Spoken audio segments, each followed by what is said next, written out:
Bhagavate Vasudevaya. Om Namo Bhagavate Vasudevaya.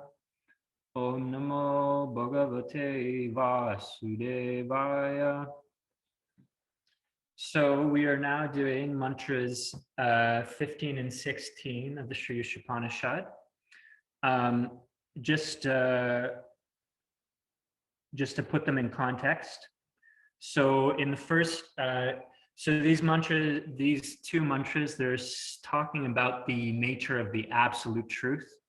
And Prabhupada goes through in these two purports. He talks about the three different aspects of the absolute truth in some detail. So in the first three mantras, we heard about that the goal, ultimately, one of the main points was that the goal of human life is to understand the absolute truth. Now that we have a human form of life, the soul, after passing through different bodies in the material world, the human form of life is actually meant for understanding the absolute truth. And so this is the arrangement of nature. This is the arrangement of Krishna. And that absolute truth is the proprietor of everything. And the perfection, and that's Krishna. So that was the first three mantras. And then in mantras 4 to 8, then it describes some aspects. It goes into detail describing some of the characteristics and qualities of the absolute truth.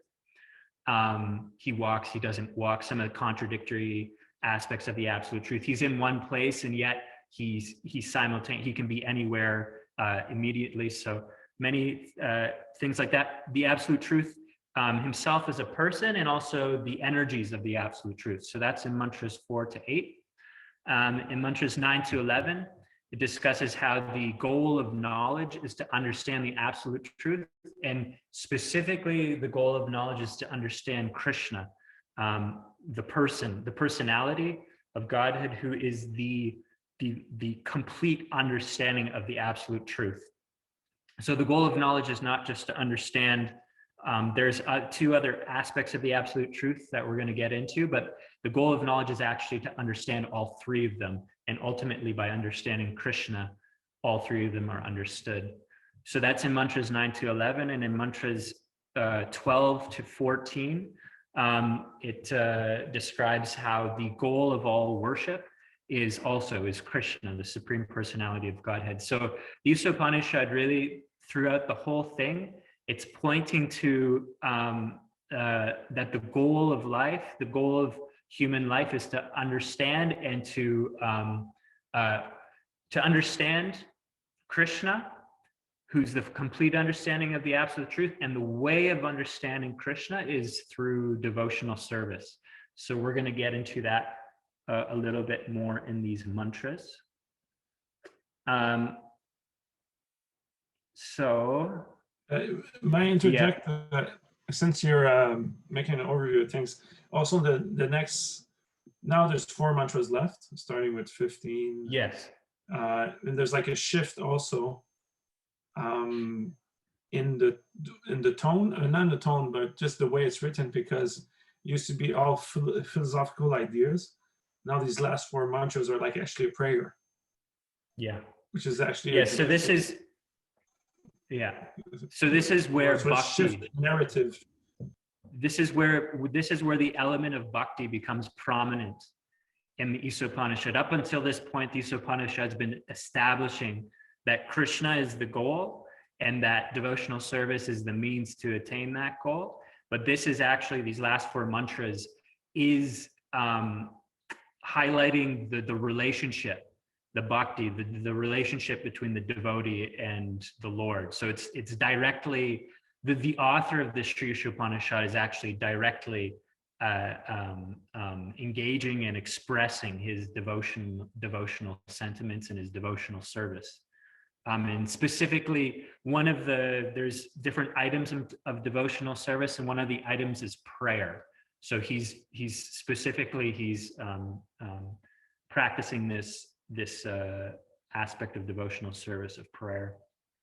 So in this mantra, yeah, in these purports, so this first mantra, he's praying that the Lord, that the personality of God had removed this glaring effulgence, which Prabhupada gets into the purport describing how this is the Brahman effulgence that comes from the Lord, to remove that so he can see the Lord's face directly. So in these purports, most of it's not so much that the explanations given in these purports, they're mostly based on statements that come from other scriptures, like either Bhagavad Gita, which is spoken by Krishna himself, or from, there's quotes in there from the Brahma Samhita, which is quotes from Brahma, who had direct perception of Krishna. So these purports, they don't deal so much with logic. Logic can only go so far in understanding the absolute truth. There's certain things that are beyond the ability of the human intelligence to intellectualize. We'll get into this also in this, but so there's certain aspects of the absolute truth. They can be directly perceived, like we're hearing in this mantra. You can actually see God face to face. So you can actually have a perception of it, but the process to do that is different than intellectualization. It's different. It goes beyond the means of the human intelligence and mind to understand these things. So therefore, these purports are mostly quoting from the scriptures, either from Krishna directly or from the realized souls, those who've actually had this realization of the absolute truth. And this is in the Western world, this is not really so much taken as a means of knowledge, as a means of authority or a way of acquiring knowledge. We mostly depend on logic and reasoning, and based on what we perceive with our senses. But if you go into other systems of learning, especially the Vedic system, actually the best way of learning is to learn from the realized souls. So this is by hearing from what's known as authority. So this is mostly these purports. This is what they're highlighting is the authority of the Vedic scriptures, or the authority of those who've actually seen the absolute truth or seen the truth. So this subject matter, this is actually the most, understanding the absolute truth is the most complex subject matter in the world. To actually understand the absolute truth is it's not an easy thing to do. So we're going to do our best. I personally don't have deep realization. There's maybe a few things that I've understood. But this first point that I'm going to make, bring out, and I'm going to try bringing it out as we go through. This is the basic principle that's coming through in all of this, is that Krishna, the personality, he is the basis of everything. And so there's three aspects of the absolute truth. There's Brahman, Paramatma, and Bhagavan, or Krishna. Bhagavan is Krishna. And so Brahman and Paramatma, they also come from Krishna. Krishna is the basis of Paramatma and Brahman. And Krishna is the basis of everything. He is the cause of all causes. This is in the Brahma Samhita. Lord Brahma says, Ishvara Parama Krishna. Sachidananda Vigraha, Anadir Adir Govinda, Sarva Karana Karanam, that Krishna is the ultimate cause of all causes. So anything that you deal with in this world, like one example is given, like electricity. Electricity comes from the powerhouse. The powerhouse is the electricity is powered by the water. At least in British Columbia, most of the electricity is coming from the water. So the water is coming from the sun evaporating the ocean water. It comes, it falls on the mountains, and then it comes down. And so that's powering the electricity. And the sun is coming from, well, it's coming from, there's some stages in between, but ultimately the sun is coming from Krishna. So, but not, Krishna is the ultimate cause. There's nothing that causes Krishna. He's the original cause. The cause and effect doesn't go on eternally. It stops at Krishna, and Krishna is the central point of all existence. Everything else emanates from him. And this is actually the beginning of the Srimad Bhagavatam, and it's also I think it's the second mantra in the Vedanta Sutra, Janmad Yasya Yataha, that the absolute truth is that from which everything emanates. So that's Krishna. Krishna is that person, and that's another aspect, is that he's a person. He's the person from which everything emanates. So this is the fundamental principle in these two texts that Prabhupada's bringing out in his purports, is that Krishna is the basis of everything.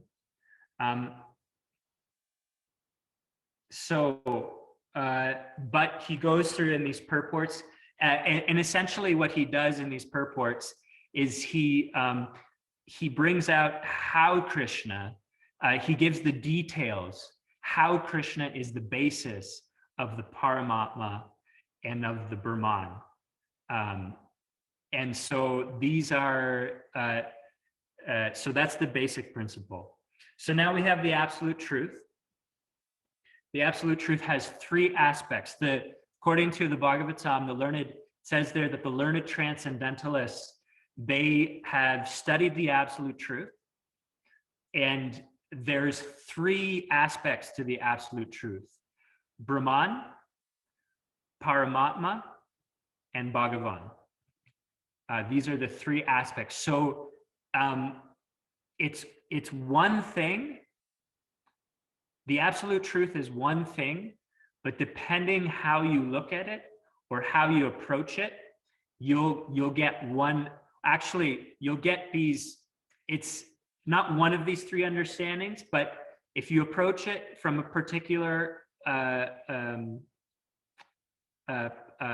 path or angle, you'll get one understanding one of these things. If you approach it from another angle, you get an understanding of two of these things. And if you approach it from another angle, you get the understanding of all three. So it's not that it's one or the other.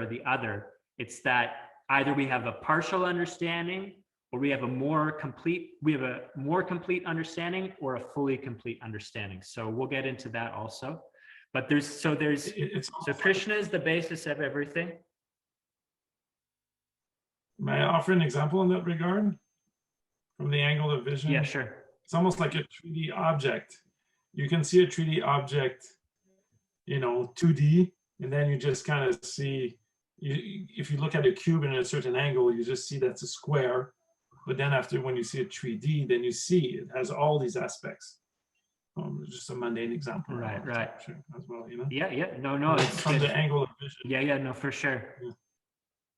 It's I've also heard the example given, like you have let's take a chocolate bar, since it's one of our favorite Western sweet things.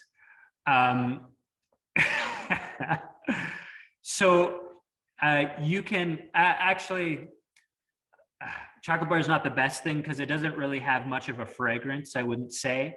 It does have, obviously everything has some fragrance. So you can understand the fragrance. Let's just theoretically say, you can smell the chocolate bar, but you don't see it and you don't taste it. So you get a partial understanding of that chocolate bar by smelling it.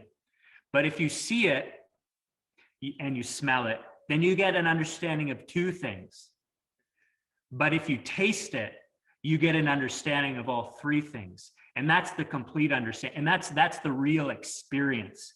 Until you actually taste it, you don't really get the full, the real experience. So this is Bhagavan realization, this full realization you actually taste.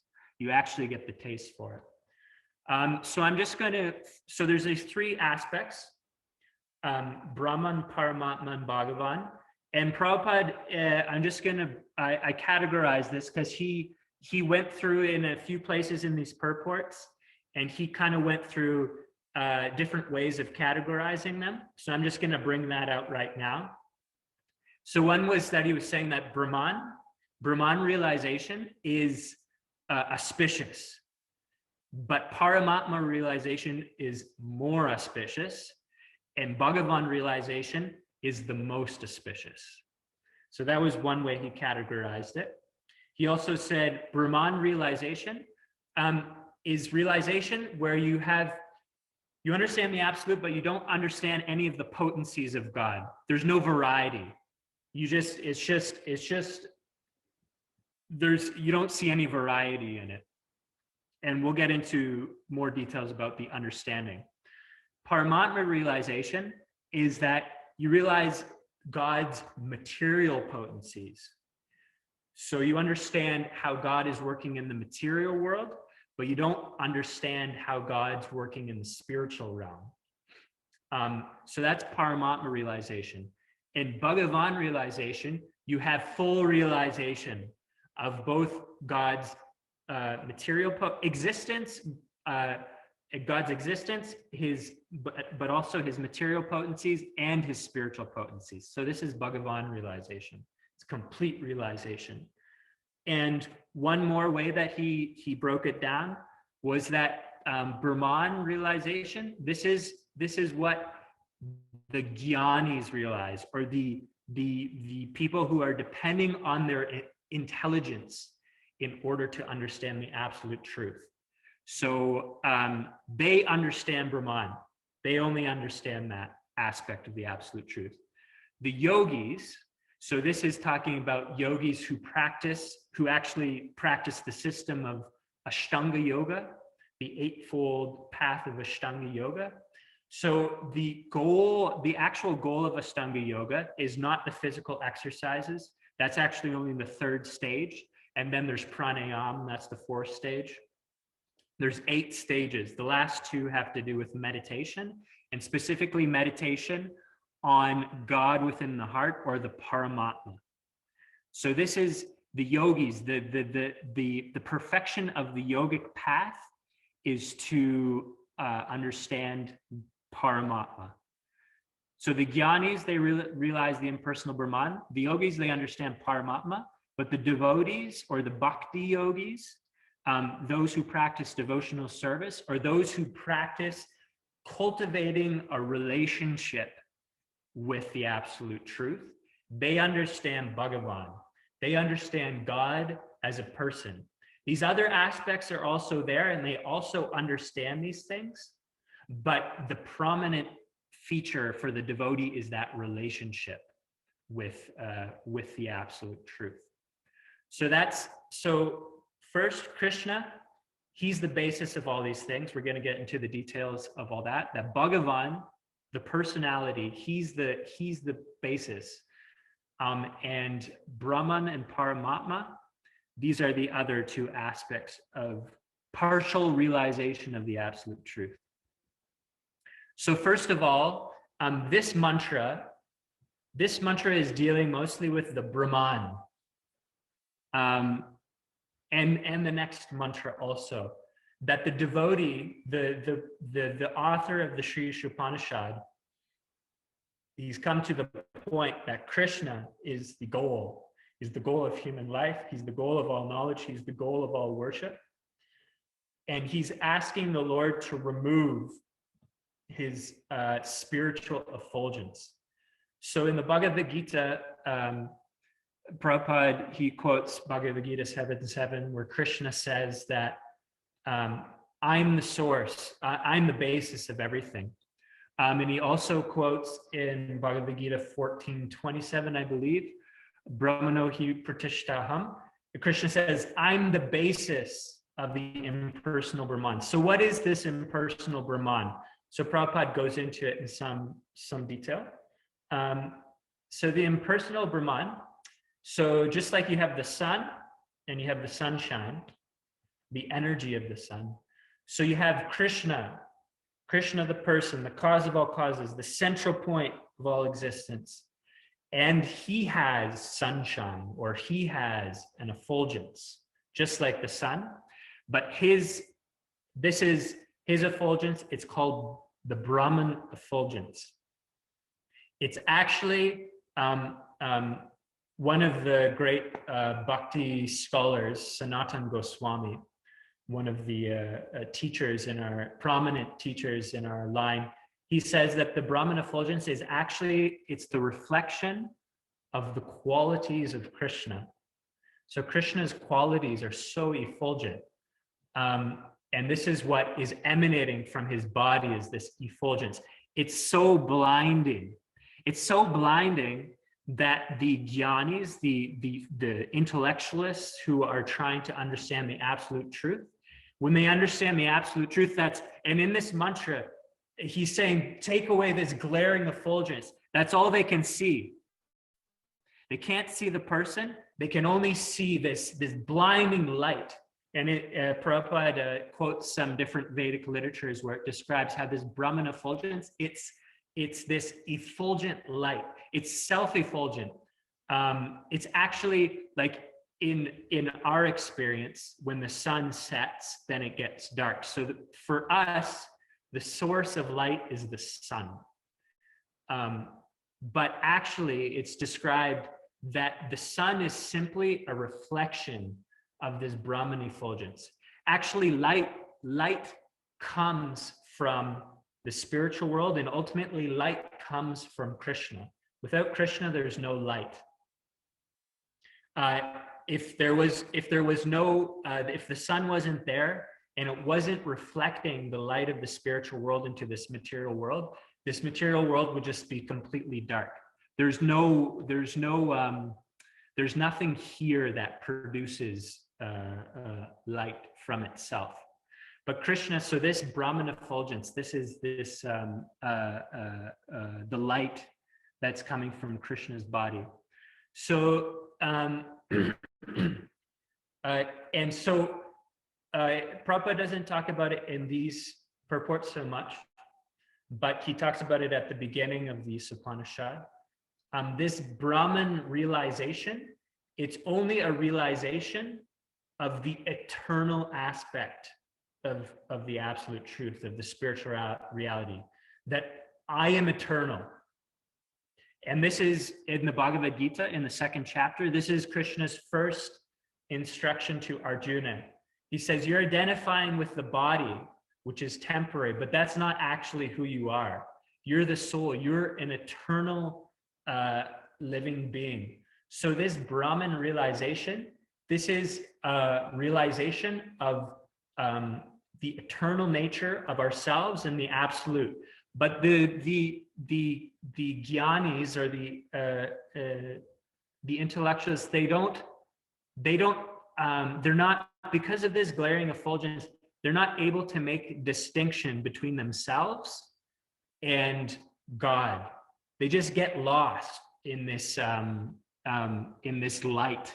Their light, it's like, and they just get lost in it. They say it's like when a green bird enters a green tree, then you don't see the bird anymore. It's all green. So this understanding of the absolute truth, everything becomes one. There's no variety anymore. Everything becomes one. Now, why do they want this? Why are they attracted to this? Because Krishna says in that same verse that this is the position, this is the constitutional position of happiness, of eternal happiness. So this platform of realization, it goes beyond. In the material world, essentially what we experience in the material world is suffering. So and everybody is trying so hard in this material world, everything they can do to get some happiness, to get that eternal happiness. oh, if I just get this house, if I just get this car, if I just have this or that thing, then finally my situation will be perfect and I'll be happy. So this is going on. But the thing is, the material world, the nature of it, everything's temporary. And so even if you get that perfect situation, at some point we have to leave it. That's what, when the body expires, we have to leave that whatever materially perfect situation is, which I don't know if anybody's actually attained such a thing, but some people are probably content, in the material. So the jnani realizes, the intellectual, the philosopher, he realizes there's no happiness in this material world. It's only suffering. Even you work so hard, you get that situation, you have to give it up. You got to go birth, death, old age, disease. Nobody likes these things.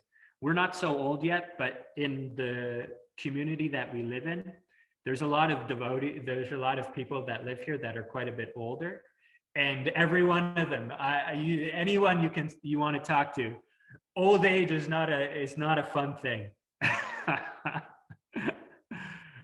So, and disease, nobody wants to get disease. COVID-19's pretty, like, no, I don't want to deal with that, birth, death, old age, and disease. Birth, we don't get into it much, but in the Bhagavatam, it describes what the child goes through in the womb. And also the mother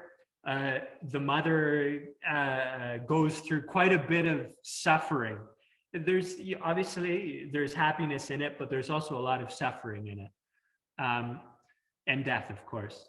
So these things, the philosopher is like, forget it. I want to get out of here. So this Brahman realization, he finally realizes, I am eternal, and he gets to the Brahman, and the Brahman is essentially what the experience is. There's no positive happiness, but it's just simply the cessation of material suffering. And so that when you get there to that position, it's like such a relief. It's not just like, we might have we might get done work at the end of the day or something like that. It's like a relief, No, this is the relief when all material suffering stops. So it's a real big relief. So this is the Brahman realization. The problem with it, it's not complete realization, is because the soul, we have three aspects: Sat, Chit, and Ananda. So he gets there, he gets relieved, but there's no activity going on. There's nothing to do. It's like sitting in a room and there's absolutely nothing to do. And so because the soul by nature has this desire to be active, if he doesn't move towards spiritual activity, which is what this mantra is about, it's about the devotee is praying, please remove this effulgence so I can see your spiritual form. So this is the thing, if we don't go to Krishna, to the spiritual realm, if we don't engage our eyes in seeing the form of Krishna, we have a desire to see something. And so the Brahman realized person, if he doesn't go up, he has to come back down. He has to see again the forms of the material world. He has to become active again in the material realm, because he didn't cultivate knowledge and understanding of the spiritual activities. He didn't practice those spiritual activities. And so this is the problem with Brahman realization. Even though it's a great happiness, at some point the soul gets bored, because we have this desire to be active in some way, to have reciprocation. And Prabhupada brings that up in these mantras. So this is the devotee is praying to get rid of this covering, so that he can see the Lord and interact with the Krishna. Have a spiritual interaction. So Prabhupada, he brings that out, that just like in this world, we have these relationships, parental relationship, like relationship between lovers, friendship, like servitorship, you know, you're under somebody, and neutrality. It's not really so much of a relationship. It's more just like appreciating something. So these things exist in the material world, but they actually exist in their real form in the spiritual world. And so we can have these relationships with the absolute truth, with Krishna, and the happiness that comes out of relating with the absolute truth in these different relationships. It's eternal happiness. It's happiness that it only increases. It only goes up. And so if we don't cultivate that relationship, then we'll go back to the relationships in the material world. So this mantra. So this is Brahman realization, and it is this Brahman, this effulgence, this experience of getting free of all desire or all suffering. This is it comes from Krishna. This effulgence, this Brahman effulgence, it comes from Krishna, the personality of Krishna. So this is one of the points that Prabhupada brings out in these purports, is that this Brahman effulgence, it's coming from Krishna. Now, also the Paramatma, he goes into details. Who is the Paramatma? So essentially, the Paramatma is God who takes care of the material world. Krishna, who's the supreme person, he's the fountainhead, he's the original person. He's the original Godhead, God. He doesn't get involved directly in the material world. There's nothing for him in the material world. The material world is just like, he's got no desire to be here. He's totally happy in the spiritual world, interacting with all his devotees in loving exchanges, eternally in the spiritual world. He's got everything he needs there. In fact, I mean, he doesn't need anything because everything comes from him. He's completely happy there. The material world is he expands from himself, God at work. This is Vishnu. Vishnu creates the material world, and one of these Vishnus is the Paramatma. So the Paramatma, Paramatma is controlling the material world. And so Krishna is also the basis of this. He's the source of this. And this is the realization of the yogis. So they only have, as Prabhupada was mentioning earlier, they only have a realization of God's material potency. So this is, I don't know if I could say this like as a fact, but this is probably most religions. This is probably the extent, most of the extent of their knowledge of God, is that he's the creator, he's the source of the material world. He controls the material world, he creates it. But most religions, I would say, they don't have knowledge of what's going on in the spiritual realm. So it's the spiritual world is described in the Vedic literature, and the spiritual world is not just a state of consciousness. It is a geographic location. It's described that if you were to, so Krishna creates both the spiritual and material worlds. If you were to divide it into quarters, 1/4 is the material world. So what happens is that Krishna, as described before, his spiritual effulgence is going everywhere unlimitedly in every direction. What happens is a cloud covers a quarter of that effulgence. And Krishna enters into that cloud as Mahavishnu. And from Mahavishnu, all the universes come out of Mahavishnu. And then that Mahavishnu, he enters into each universe as another Vishnu called Garbhodakashayi Vishnu, who then he expands himself and enters into every atom. He creates, Garbhodakashayi Vishnu, he creates all the elements and everything within the universe. And then Brahma, he engineers everything. And the Paramatma, he expands, that Vishnu expands as the Paramatma into each and every atom. As the, this is Kiradakashayi Vishnu, the Paramatma. So all that to say is that Krishna is the source. Krishna is the source of both. Krishna is the source of everything, but he's both the source of the Brahman, which is one's understanding of the absolute truth, and he's also the source of the Paramatma, which is another, this is the understanding of God in control of the material world. So why would we want to know about God in control of the material world? Because when you understand God and how he's created the material world and how it's working, then we can actually live here nicely, at least have a nice material experience.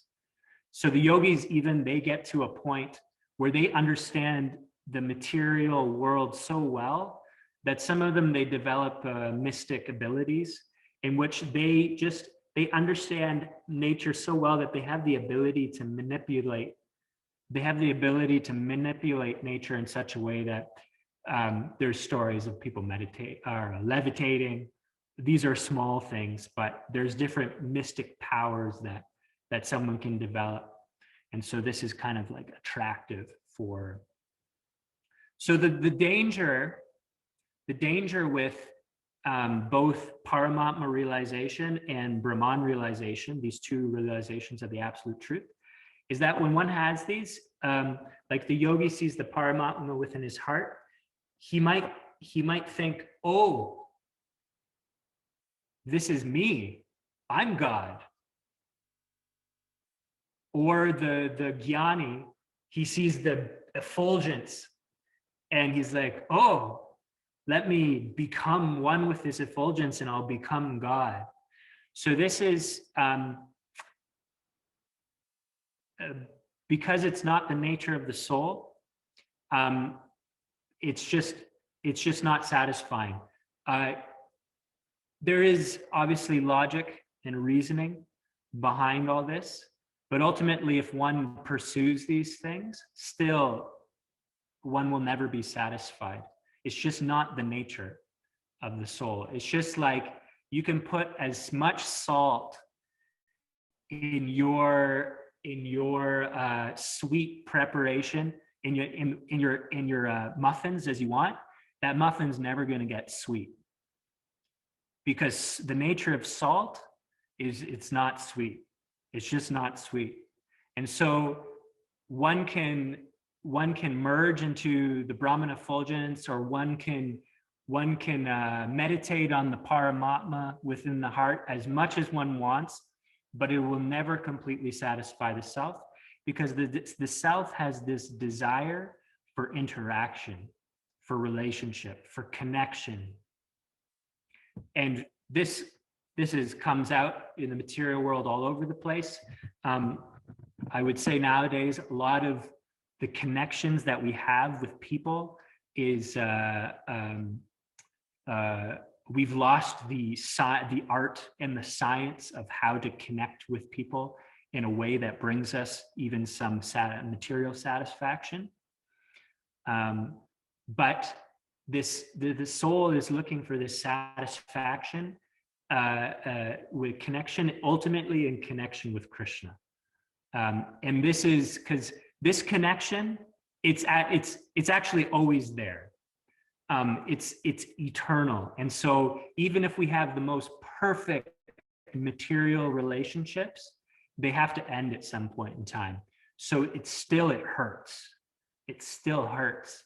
But that connection with Krishna, this is an eternal relationship. And so it only increases, it only grows. There's never any suffering as a result of that internally. And also, if we both base our relationships with others based on this relationship with Krishna, if we see how every individual entity is eternally connected with Krishna, and we relate with them in that way. And this is the whole idea that what we're trying to do is when we associate together, like in this Isopanisad class, we're trying to remind each other that we have this eternal relation with Krishna, and that that's the only thing that can satisfy us. And so as living entities, we help each other, we remind each other of that, we help each other engage in relationship with Krishna so that we can all experience that satisfaction that we're all looking for. So this is Bhagavan realization, Krishna. And there's, just quickly, there's two aspects. One is that Krishna has full opulences. He has full knowledge, renunciation, wealth, power, fame, and beauty. So he's the source of these things, and he himself is unlimitedly beautiful. He's unlimitedly powerful. He's unlimitedly famous. And he's unlimitedly knowledgeable. He's unlimitedly renounced. He's unlimitedly wealthy. So these are things that we're attracted to. You know, if somebody's beautiful, we're attracted. If somebody's got a lot of money, we're attracted. If somebody's famous, we're attracted. So these are things we're attracted to. So Krishna has all these things in full. So he's actually that's why, that's the meaning of the word, of the name Krishna. It means all attractive. Krishna's all attractive. But Krishna has an aspect that's more attractive than these things. And this is, and Prabhupada brings this out, because in both of these verses, both 15 and 16, the word Pushon is used, which means maintainer. And so one understanding of that is that Krishna maintains all living entities. He created the material world, and he maintains, he's supplying everybody with everything they need. You know, he created this whole earth. He gave us all the water. He gave us all the land to grow vegetables. He gave us the seeds. He's making the whole thing work. We're completely dependent on him. So he's maintaining in this way. But this is actually just, you know, Paramatma. This is not really personal. The important aspect, and the most important aspect of Krishna, is that he's personally interacting with his devotees. The relationship goes both ways. But actually, Krishna, he's so much more eager to relate with us. And how does he maintain his devotees? Prabhupada brings out this aspect that for those who are endeavoring on the path of bhakti to get to know Krishna, to get to know the absolute truth, to reawaken this relationship, that Krishna, he gives the knowledge within the heart, how we can do that, how we can pursue that devotion, what we need to do to increase that devotion. Why? Because devotional service, by devotional service, we get Krishna. And when you get Krishna, you get everything, because Krishna is the source of everything. He's the source of it. So when we have this relationship with Krishna, nothing is missing. Actually, nothing is missing. Generally we think in the material world, or like for, you know, a lot of people who are practicing Krishna consciousness, practicing spiritual life, it's like, okay, I'll do my Krishna consciousness, but I also have these other needs that I need to meet. You know, I have to do this, I have to do that. I have these experiences that I want to, you know, experience. I want to do this, I want to do that. I got to go to the roller coaster and like have a wild ride, or like, you know, things like this. I have these needs and experiences I want. But it all comes from Krishna. Nothing is missing in Krishna. He's the source of it all. So simply by connecting with him, then all of these things are fulfilled. And actually, that's only the side point. The real point is that relationship with Krishna is actually the most satisfying thing. And so this will lead us into our next book that we'll be studying is the Nectar of Devotion. So the Nectar of Devotion is the science of developing this relationship with Krishna. So it's actually, I was just thinking about, it's actually a really good, it's a perfect lead-in. The Sri Isopanisad has brought us to this point of trying to convince us that the most important thing in life is developing this relationship with Krishna. And the Nectar of Devotion teaches us how to do that. So I'll stop there. Is there any questions or any thoughts on all that?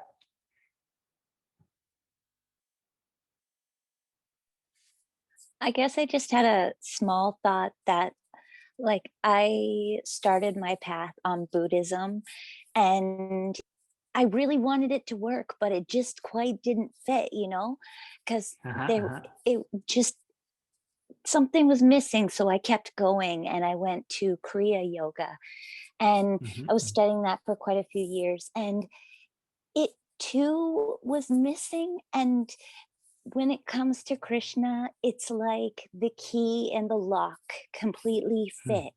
It's, I know Krishna is my path in a way that I don't know any other thing, you know? So it's kind of made me feel like I went through these stages in my own small way.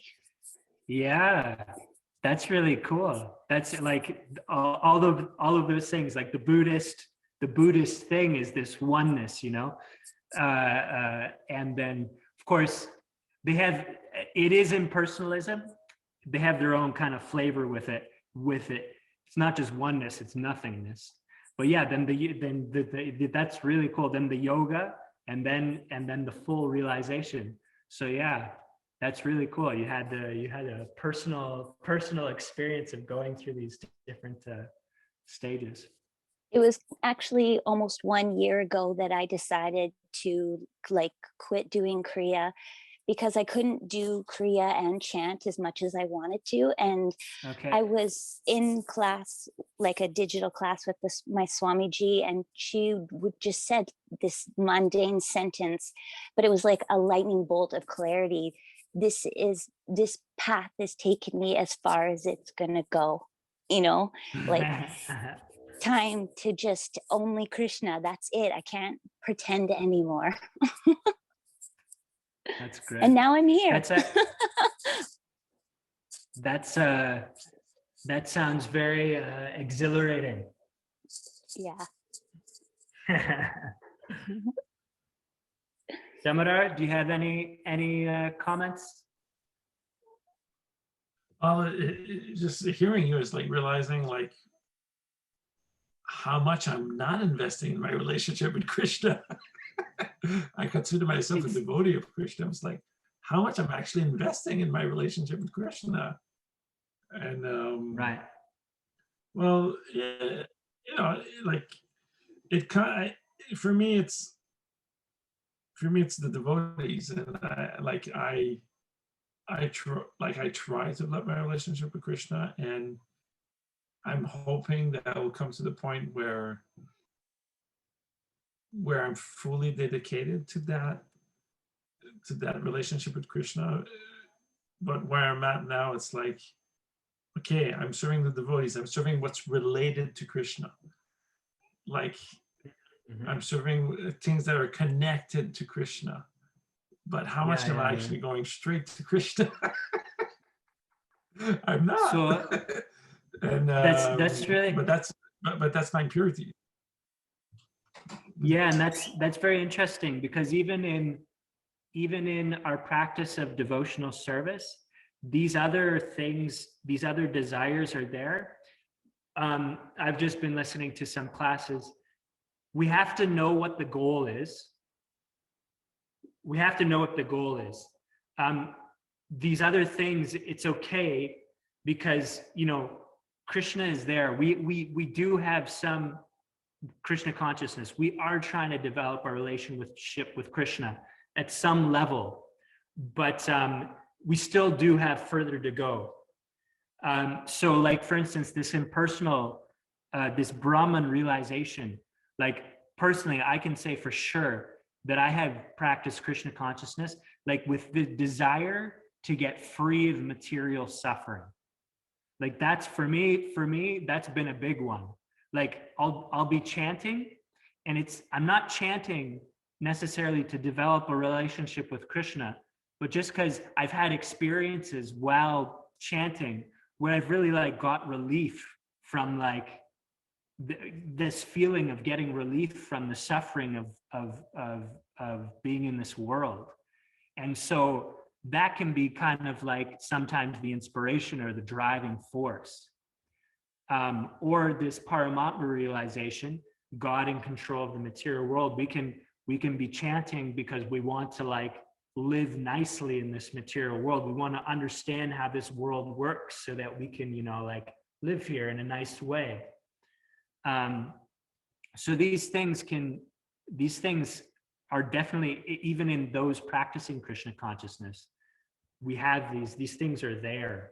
We have these impurities, but we have to know what the goal is. And also we have to cultivate the knowledge and help each other be convinced that if we do dedicate ourselves to cultivating a relationship with Krishna, that we won't miss any of these other things. Because when we cultivate on the platform of relationship with Krishna, these other features are still there, like the relief from material suffering. This is just the basic platform of the spiritual world. This is just the basic platform of relationship with Krishna. It's just a side thing. It's mentioned that for the devotee, actually liberation is standing with her hands folded to serve the devotee. So these things like, you know, being free from material suffering or living nicely in this world or whatever, all this stuff is it's just actually a side effect of fully focusing on cultivating this relationship with Krishna. And yeah, this is honestly, I've just been listening to some devotees, and I feel like personally, I'm just starting to wake up to this fact that actually Krishna is a person, and that's what it's about. It's actually about developing a relationship with this person. And so it's these other things are, I don't know, for me, it took some time to come to some glimpse of realization about these things. Thank you very much. Wonderful class, wonderful explanation. Thank you. It's yeah, I was feeling inspired. Okay, I guess we're finished then.